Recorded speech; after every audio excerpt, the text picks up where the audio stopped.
찬송하시겠습니다. 찬송가 265장입니다.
신명기 6장 10절에서 25절 말씀입니다. 신명기 6장 10절에서 25절 말씀. 내 하나님 여호와께서 내 조상 아브라함과 이삭과 야곱을 향하여 내게 주리라 맹세하신 땅으로 너를 들어가게 하시고 내가 건축하지 아니한 크고 아름다운 성읍을 얻게 하시며 내가 채우지 아니한 아름다운 건물이 가득한 집을 얻게 하시며 내가 파지 아니한 물을 차지하게 하시며 내가 심지 아니한 포도원과 감람나무를 차지하게 하사 내게 배불을 먹게 하실 때에 너는 조심하여 너를 애굽 땅 종되어 땅 집에서 인도하여 내신 여호와를 잊지 말고 내 하나님 여호와를 경외하며 그를 섬기며 그의 이름으로 맹세할 것이니라. 너희는 다른 신들 곧 내 사면에 있는 백성의 신들을 따르지 말라. 너희 중에 계신 너희 하나님 여호와는 질투하시는 하나님이시즉 너희 하나님 여호와께서 내게 진노하사 너를 지면에서 멸절시키실까 두려워하노라. 너희가 마사에서 시험한 것 같이 너희 하나님 여호와를 시험하지 말고 너희 하나님 여호와께서 너희에게 명하신 명령을 증거와 규례를 삼가 지키며 여호와께서 보시기에 정직하고 선량한 일을 행하라. 그리하면 내가 복을 받고 그 땅에 들어가서 여호와께서 모든 대적을 내 앞에서 쫓아내시겠다고 내 조상들에게 맹세하신 아름다운 땅을 차지하리니 여호와의 말씀과 같으니라. 후일에 네 아들이 내게 묻기를 우리 하나님 여호와께서 명령하신 증거와 규례와 법도가 무엇을 쓰시냐 하거든. 너는 내 아들에게 이르기를 우리가 이쪽에 애굽에서 바로의 종이 되었더니 여호와께서 권능의 손으로 우리를 애굽에서 인도하여 내셨나니 곧 여호와께서 우리의 목전에서 크고 두려운 기적과 기사를 애국과 바로와 그의 온 집에 베푸시고 우리 조상들에게 맹세하신 땅을 우리에게 주어 들어가게 하시려고 우리를 거기서 인도하여 내시고 여호와께서 우리에게 이 모든 규례를 지키라 명령하셨으니 이는 우리가 우리 하나님 여호와를 경외하며 항상 볼 누리게 하기 위하시며 또 여호와께서 우리를 오늘과 같이 살게 하려 하시니라. 같이요. 우리가 우리가 그 명령하신 대로 이 모든 명령을 우리 하나님 여호와께서 삼가 지키면 그것이 곧 우리의 의로움이라 할지니라. 아멘. 할렐루야. 제가 어렸을 때 본 영화 한 편이 기억이 났는데 그 영화 제목이 팔도강산이라는 제목. 그 주인공 김희갑 씨하고 황정순 씨. 뭐 오래되신 분들은 그 배우들도 기억이 날 텐데 그 부부가 돼서 팔도에 흩어져 살고 있는 자녀들을 찾아다니는 거예요. 근데 여기저기 이제 찾아다니게 되다 보니까 잘 사는 아들들도 있고 또 아주 못 사는 아들들도 있고 이제 그렇게 잘 살고 못 사는 그런 자녀들을 보면서 물론 잘 사니까 보기엔 너무 좋은데 근데 또 막상 그 가정 안에 들어가 보면 화목하지 않다는 게 돈이 많다고 해서 행복하지 않은 그런 모습들을 보면서 마음 아파하고 또 못 사는 이제 자녀 집에 가서는 워낙 또 못 사니까 또 그것 때문에 마음 아파하고 이제 그런 이야기가 쭉 전개가 되는 거예요. 그것을 생각해 보면서 부모는 뭐 50년 전이나 지금이나 어느 시대이든지 자녀들이 잘 살기를 원하잖아요. 잘 살기는. 근데 잘 산다는 의미를 우리가 잘못 해석을 하고 또 그 해석을 좀 이렇게 이게 잘 산다는 의미가 뭐예요? 대부분 잘 산다는 의미를 요즘은 부자면 잘 사는 거예요. 야, 저 집은 잘 사는 집이야. 이렇게 돈이 많고 재물이 많으면 잘 산다고 이렇게 우리가 얘기해. 또 못 산다는 건 뭘 표시하는 거예요? 그러면 가난하고 돈이 없고 이걸 또 못 산다. 근데 실제적으로는 이 돈이 많고 또는 돈이 없고 하는 것 때문에 잘 살거나 못 사는 것이 아니고 뭐 돈이 많든지 돈이 없든지 그러니까 돈이 많아도 괜찮아요. 또는 돈이 없어도 괜찮아요.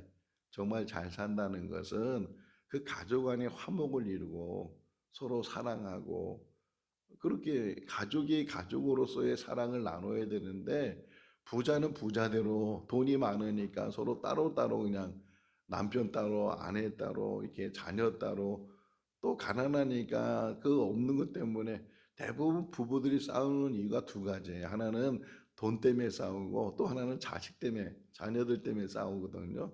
그러니까 또 없으니까 애들은 먹을 거 달라고 그러고 뭐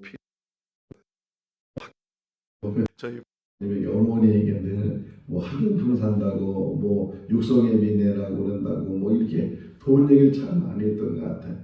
뭐 있어서 안 주는 게 아니고 없어서 못 주는 건데 그럼에도 불구하고 자그마한 학교에서는 또는 뭐 수업하면서 필요한 것들이 다 돈으로 해야 되니까 그런 부분에서 참 어렵게 생활한 기억이 나는데 그래도 가난하지만 그 가난 속에서도 행복하면 돈이 없어서 못 산다 이렇게 정 그러니까 있으면 있는 대로 부려고 있는 대로 또 부를 살 때가 많이 있다. 자, 모세 지금 부모님의 심정이에요. 이제 모세는 모압 평지까지 이스라엘 백성들을 이끌어 왔고 이제 자기는 더 이상 못 들어간다고 하나님 말씀하셨으니까 여기서 이제 자기 삶을 마쳐야 되는데 자기 삶을 마치기 전에 정말 부모의 마음으로 이 가나안 땅에 들어가는 이스라엘 백성들을 향해서 하나님의 말씀을 전해주는 거예요. 하나님이 어떤 마음을 가지고 계시는지 하나님이 우리에게 어떻게 하셨는지 이거를 광야에서 태어난 사람들이잖아요. 또는 애굽에서 나오긴 나왔지만 아주 어렸을 때 그때 나온 사람들만 이제 모압 형제에 모여 있으니까 이제 그 사람들한테 다시금 하나님에 대해서 말씀을 해주는 거예요. 그러면서 앞부분이 뭐였냐면 가나안 땅에 들어가게 되면 정말 그 아름다운 땅을 하나님이 너희에게 주실 거다. 너희가 짓지 않은 성읍을 줄 것이고 그 집안에 있는 많은 귀중한 것들도 다 너희가 그렇게 채우지 않았는데도 불구하고 하나님이 주실 것이고 너희가 심지 않았던 감람나무나 포도나무나 이런 것들 통해서 열매를 너희가 이제 취하게 될 것이다. 그 유지가 뭐예요? 하나님이 주신다는 게 너희가 아무리 애를 안 써도 혹이나 수고하지 않아도 하나님께서 그 앞에 보면요 10절에 보게 되면 아브라함과 이삭과 야곱에게 맹세하시고 약속하신 그러니까 그 500년 전 600년 전에 그 약속이잖아요. 그 500년 600년 전에 한 약속이라 할지라도 하나님의 약속은 어김이 없으시고 또 꼭 반드시 약속은 이루시는 분이 하나님이시다. 사람은 다 잊어버리고 기억하지 못하는데 하나님 그 모든 것들을 아브라함에게도 약속하셨거든요. 너와 너의 자손에게 주겠다. 이삭에게도 너와 너의 자손에게 주겠다. 야곱에게도 그렇게 말씀하신 것처럼 그 약속을 이루시는 하나님이시기 때문에 너희가 이제 가나안 땅에 들어가게 되면 그렇게 너희가 수고하지 않은 것을 다 하나님이 주실 텐데 근데 문제는 이제 부요함을 갖게 되잖아요. 광야에서 40년 동안 얼마나 힘들었겠어요. 가난하게 살았고 정말 늘 위협 속에 살았고 그랬던 삶에서 이제는 안정적인 삶으로 이제 바뀌어지게 되는데 근데 염려가 생긴 거예요. 그 염려가 뭐예요? 여기 보시네. 이 12절 말씀 한번 읽어볼까요? 너는 조심하여 널 애굽 땅 종되었던 내신 여호와를 두 가지 말하죠. 뭐 하나 조심해라. 또 하나 뭐 하나 잊지 마라. 조심하고 잊지 말아야 되는데 여기 조심하라는 거는 교만해지지 말라. 하나님이 다 주셨는데도 불구하고 하나님을 잊어버리게 되면 하나님의 그 은혜를 잃어버리고 하나님의 감사를 잃어버리게 되면 너희들이 그 많은 것을 가져도 다 다시 잃어버리게 될 것이고 너희가 아무리 숫자가 많아도 그 숫자는 아무 상관이 없다는 거예요. 제가 미국에 한 2년 정도 살았는데 한인교회 이렇게 다니기도 하고 또 한인교회 목회하는 분들 만나서 이야기도 나누고 이제 그랬을 때 숫자는 아무 상관이 없다는 거예요. 뭐 우리 교회 뭐 몇백 명이 모인다고 하루아침에 그거 숫자가 다 무너져 버린다는 게 우리 인생도 마찬가지예요. 지금 뭐 얼마나 많이 가지고 있는 거 이거 아무 상관이 없어요. 한순간에 무너질 수 있고 또 아무것도 없는 사람이 한순간에 일어날 수 있고 어떤 면은 그렇다고 뭐 로또를 맞거나 뭐 그런 건 아닌데 이 세상에 살아가면서 물론 무너지는 건 순식간에 무너져요. 쌓는 것은 아주 오랜 기간이 필요하게 되는데 그러나 그 모든 것들은 다 하나님의 섭리 가운데 이루어지게 된다. 오히려 있는 것이 우리 삶 속에 걸림돌이 되지 않도록 뭐라 그래요? 조심해라, 조심해라. 언제 조심해야 되냐면 부유할 때 모든 것들이 잘 되고 뭔가 막 하는 일마다 어떻게 이렇게 잘 될까 하는 그런 생각을 가질 때 항상 조심해야 된다. 교만해지게 되고 거만해지게 되고 더 나아가서는 하나님 없이도 나는 이 땅에서 행복할 수 있어. 이것만 있으면 이게 하나님이야. 이래가지고서 제가 몽골에서 이제 한 4년 살았는데 전도하잖아요. 선교하러 간 거잖아요. 선교하러 갔는데 정말 해보니까 오히려 없는 사람들은 교회도 잘 나와요. 잘 나오고 또 교회에서 같이 예배드리면서 신앙이 변하고 막 사람이 변하는 게 보여요. 사람이 막 그 동네에 불량한 아이가 1년, 2년 지나면서 정말 단정한 모습으로 그리고 신학하겠다고 이렇게 나서는 그런 모습들을 보면서 참 변화가 일어나는 것을 눈에 보이는데 그런데 가보니까요. 부자들은 전도하기가 너무 어려워. 왜? 돈이 많으니까 이 돈이 하나님이야. 이것만 있으면 여기서 즐겁게 지낼 수 있고 행복하게 지낼 수 있고 그러니까 하나님에 대해서는 관심이 없어요. 그럼 지금 그 교훈을 해준 거야. 그 경고를 지금 너희가 이 땅에 살 때 광야에서 참 고생 많이 했어. 가난하게 살고 어렵게 살고 힘들게 살았는데 근데 가나안 땅에 들어가게 되면 이제 너희는 하나님께서 막 복을 주시면 감당할 수 없을 만큼의 복을 주실 텐데 그때 조심해라. 그때. 그리고 하나님의 은혜를 잊지 말고 항상 어디서부터 시작해? 항상 애굽에서부터. 애굽 종살이 이거 나오잖아요. 12절에 너희가 애굽 그 집에서부터 하나님께서 끌어내시고 인도하시고 이곳까지 인도하시고 저 가나안 땅에 들어가게 하시는데 그 하나님을 너희들은 잊지 말아야 된다. 지금도 마찬가지 이 새벽에 우리에게 주시는 교훈 앞으로의 삶이 중요하잖아요. 이제까지 살아온 거에 어떻게 뒤돌릴 수 없고 그냥 다 지나갔는데 앞으로의 삶 속에서도 하나님께서 어떤 형편으로 우리를 바꿔나시는지 가난하면 가난한 대로 부하면 부한 대로 있으면 있는 대로 없으면 없는 대로 그 모든 상황 속에서 하나님과의 관계 어제 우리 십계명 또 쉐마에 대한 말씀을 같이 봤잖아요. 어떻게 하나님을 사랑하는 거예요? 마음을 다하고 뜻을 다하고 힘을 다해서 정말 그거 하나만 붙들고요. 그게 내 인생의 전부다. 내가 사는 목적이 뭐냐? 내 마음을 다하고 뜻을 다하고 힘을 다해서 어제도 저 혼자 막 학가다 열심히 했거든요. 시간 나는 너무 행복한 거예요. 물론 성경 뭐 모르는 것도 아니고 그런데도 불구하고 아는 말씀을 또 묵상하고 근데 이제 머리가 나빠지니까 이 암기가 안 되는 게 이게 또 읽게 되고 또 보게 되고 정말 주의 말씀의 맛이 내게 어찌 그리 단지요 내 입에 꿀보다 더 다나이다. 이 한 말씀만 한 말씀 묵상하는데 야 이게 전에도 외운 말씀이지만 다시 계속 반복. 야 이게 정말 꿀보다 단 말씀이 이 말씀이구나.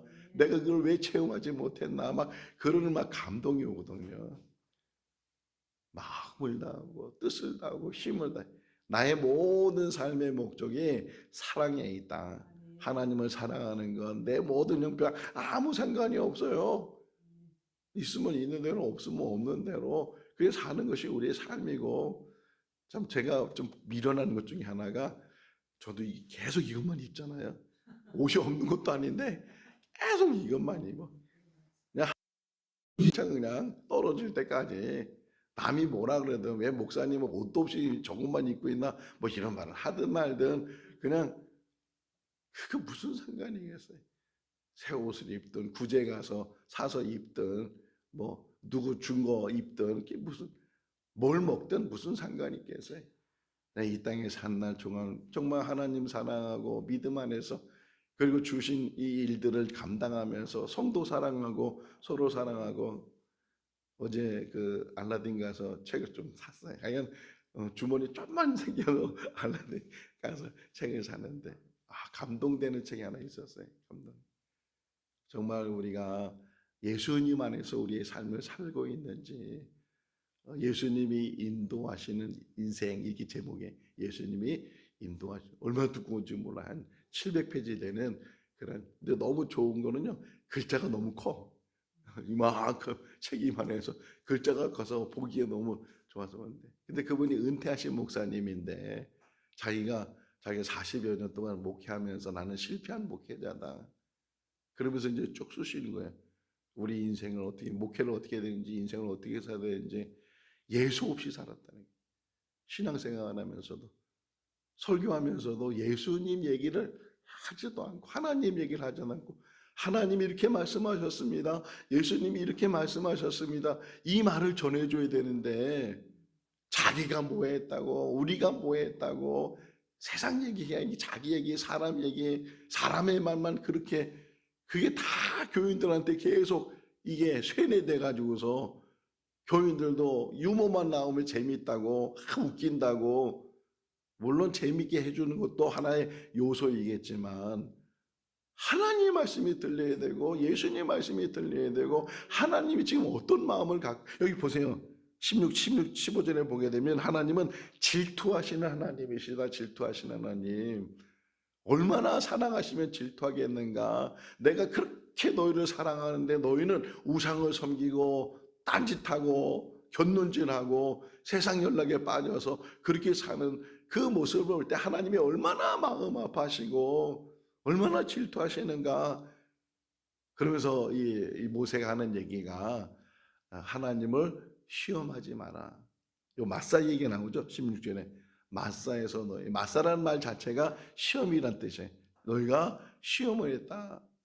무리바, 다퉜다는 거예요. 다퉜다. 왜 다퉜는가? 이게 출애굽기 17장에 나오는 이야기거든요. 출애굽기 17장에 오게 되면 물이 떨어져요. 르비딤 광야에 왔는데 물이 떨어지니까 또 원망하는 거예요. 원망하고 모세와 다투고 심지어는 하나님을 원망하는, 결국은 하나님께서 반석에서 물을 내줬지만 자꾸만 이 사람들이 40년 동안 그렇게 계속 하나님을 시험하고 하나님의 원망, 불평, 이거 다투고 이런 일들이 계속 왔다는 거예요.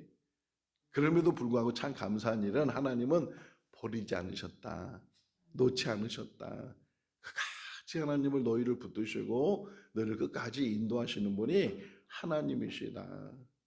어쨌든 그 책 얘기를 다시 좀 하면 정말 다시금 우리 한국 교회가, 한국 신앙인들이 기복 신앙에 깊이 들어가 있다는 게, 예수 믿으면 잘 산다는 거, 예수 믿으면 잘 된다는 것, 여기에 빠져가지고서 안 되면은 예수 믿는 것이 잘못 믿었나 보다, 하나님은 안 계신가 보다 이러는데, 오히려 하나님을 잘 믿게 되면요 당연히 가난해질 수 없고 당연히 잃어버릴 수밖에 없고, 하나님을 따른다는 것은 예수님을, 또 하나 제가 어제 산 책 중 하나가 보네포의 나를 따르라는 책이 있어요. 좀 꼭 읽고 싶었는데 눈에 딱 띄어가지고서 그 책을 거액을 주고 샀는데, 나를 따르라. 너무 감동이 됐어요. 예수님이 이렇게 공생이 하면서, 그죠? 어부들을 너는 나를 따르라. 저 세금 받고 있는 세리를 향해서 너는 나를 따르라. 이렇게 나를 따르라. 이 음성이 들려줘야 돼. 나를 따르라 그랬을 때 그 제자들이 다 버렸다 그러잖아요. 뭐 버려두고 이런 표현도 있지만 어쨌든 자기 그 그물을 버리고 배를 버리고 돈 버는 세금 그 자리를 버리고 오직 주님과 더불어 동고동락하면서, 뭐 잘 사는 길이었어요? 잘 먹는 길이었어요? 출세하는 길이었어요? 십자가 길이거든요. 그런데도 주님은 지금도 나를 따르라. 정말 주님을 따라갈 수 있는 참된 신앙인, 하나님만 바라보고 하나님만 의지하고 하나님 안에서 정말 참 생명이 있고 참 진리가 있고, 죄를 위해서는 내 자신이, 자기를 부인하고 이렇게 주님 말씀하시는 것처럼 자기를 부인한다는 것은요 자기를 다 내려놓는다는 뜻이, 나를 다 내려놓고 내 의지도 내려놓고 내 어떤 결심이나 내 뜻이나 이런 모든 건 다 내려놓고 오직 말씀, 오직 십자가, 예수님이 뭐라고 말씀하셨는지, 하나님이 뭐라고 말씀하셨는지, 이게 우리의 관심이 되고 그 말씀에 내가 순종한, 계속 또 여기 보세요. 뒷부분 한번 보시는데, 먼저 한번 좀 보시면 하나님의 소원이 뭐냐면 복 주시는 거예요. 하나님의 소원이 24절 보세요. 24절 25절 같이 읽어볼까요? 여호와께서 우리에게 이 모든 규례를 지키라 명령하셨으니 이는 우리가 우리 하나님 여호와를 경외하여 항상 또 여호와께서 우리를 오늘과 같이 살게 하려 하심이라. 우리가 그 명령하신 대로 이 모든 명령을 우리 하나님 여호와 앞에서 삼가 지키면 그것이 곧 우리의 의로움이라 할지니라. 할렐루야. 하나님은 항상 복 주시기를 원하네. 항상. 근데 그 앞에 뭐예요? 하나님을 경외하면. 이 경외한다는 말은 때로는 두려워하고 하나님 앞에 두려운 마음을 가지고 이러면 안 되지. 하나님 앞에 이런 일을 하면 안 되지. 이걸 깨닫고서 잘못하는 일에 대해서도 경각심을 가지면서 하나님 앞에 바로 쓰자. 하나님이 기뻐하시는 일, 그런 일들을 감당하자. 이것이 그 25절은 뭐예요? 그래서 지키라는 거예요. 항상 네가 이걸 지키면 그게 의로움이다. 다른 의로움이 아니고 하나님, 의라는 설명도 나오더라고요. 의라는 설명이 뭐였냐면 히브리적 관점과 헬라적 관점에 대해 설명해 줬어요. 히브리적 관점은 관계적인 관점이에요. 관계. 그러니까 하나님의 언약의 관계적인 관점에서 그 언약을 붙드는 사람은 의로운 자다.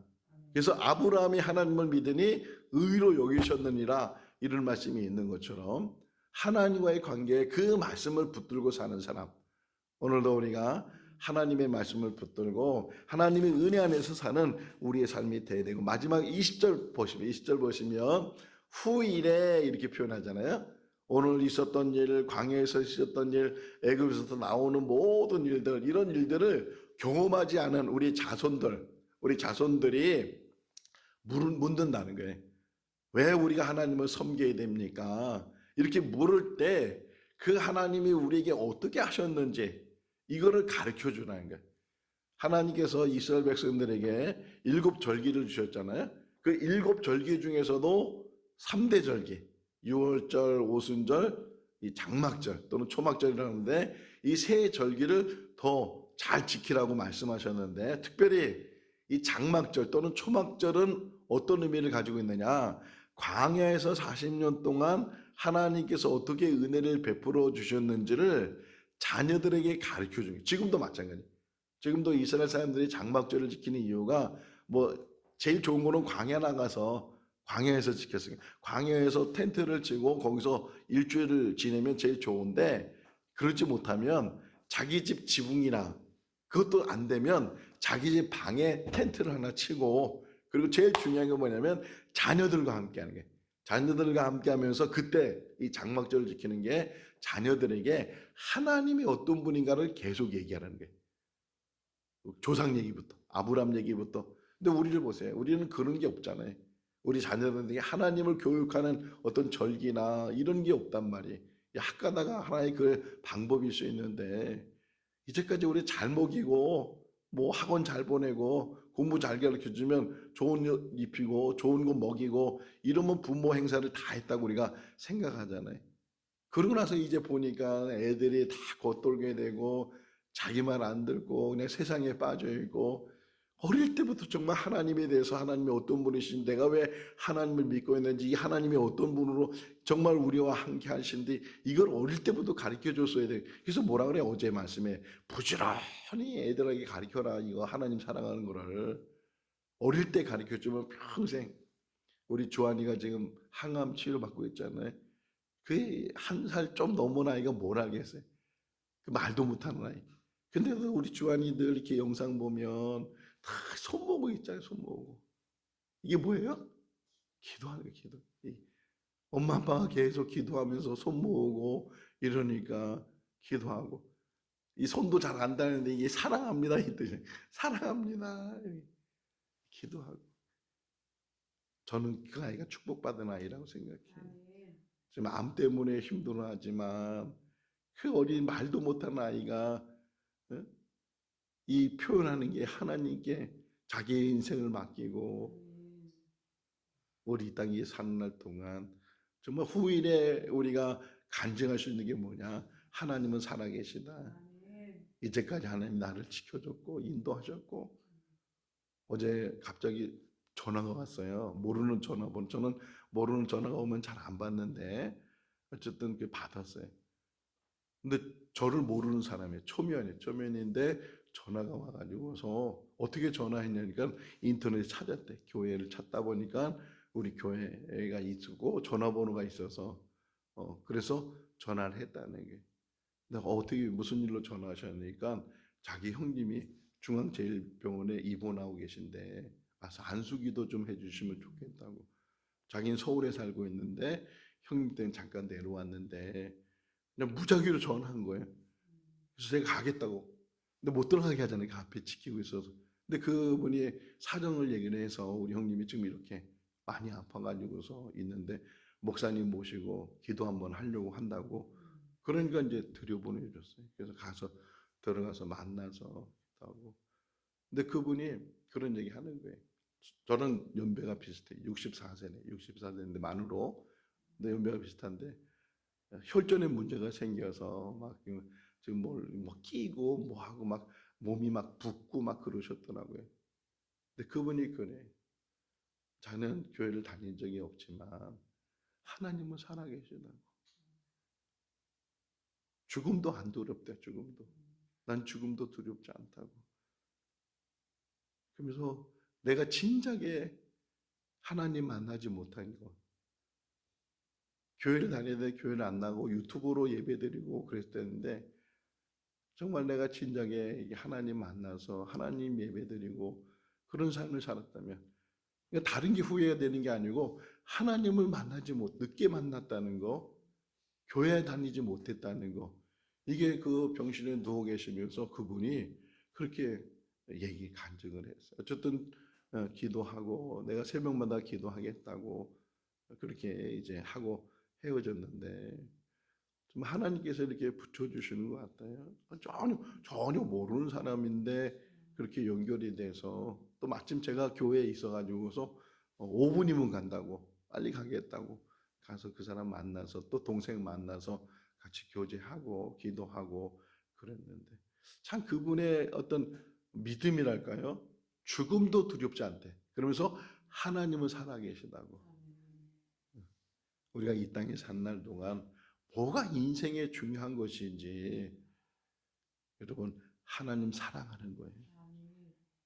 그리고 이 땅에 산 날 동안 천국 바라보고 그 천국을 향해서 우리 주어진 일들을 감당하면서 사는 그런 삶이 되죠. 그러니까 우리 삶이 증인이 되는 거예요. 우리 삶이 하나님 있는 증인이 돼서 우리 자녀들도 자손들에게도 영향력을 줄 수 있는 그런 삶이 돼야 될 줄로 믿습니다. 기도하겠습니다. 살아계신 하나님 아버지, 가난하면 가난한 대로 또 부하면 부한 대로 참 우리 인생은 연약하고 때로는 교만하고 자만할 때가 참 많습니다. 조심하고 하나님의 은혜를 잊지 말아야 되는데 우리는 방탕하고 또 우리의 삶을 마음대로 사는 것이 행복인 줄 알고 거짓된 삶을 살 때가 많이 있습니다. 주시는 이도 하나님이시고 거두시는 이도 하나님이신 것을 욥은 고백합니다. 우리 인생 속에서 있고 없는 것이 우리가 행복이 아니고 하나님을 사랑하고 또 생명 주시는 이 땅의 삶 언제 부를지 모르지만 이 땅에 산 날 동안 사랑으로 사는 것이 진정한 행복이고 잘 사는 일인 줄로 믿습니다. 우리에게 참 믿음을 주시고 하나님이 뭐라고 말씀하시는지 예수님이 뭐라고 말씀하시는지 그 말씀에 귀를 기울이고 그 말씀에 순종하는 우리 모두가 되게 하여 주시옵소서. 또 이제 그 중앙제일병원에 입원하고 있는 윤명재 우리 성도를 붙들어 주시고 치유하여 주시옵소서. 다시 일어날 수 있도록 그래서 우리 교회 나와서 같이 예배할 수 있도록 축복하여 주시옵소서. 오늘 대통령 선거가 있습니다. 우리는 감당할 수 없습니다. 하나님께서 섭리하여 주시고 간섭하여 주시옵소서. 어떤 사람이 대통령이 되든 나라를 세우게 하시고 국민을 위해서 봉사하며 정말 이 나라가 위태롭지 않도록 은혜를 베풀어 주시옵소서. 하나님께서 함께 주시어야 그 모든 일들이 잘 이루어질 줄로 믿습니다. 주님 역사하여 주시옵소서. 감사하고 예수님의 이름으로 기도하옵나이다. 아멘. 마쳤습니다. 자유롭게 기도하시기 바랍니다.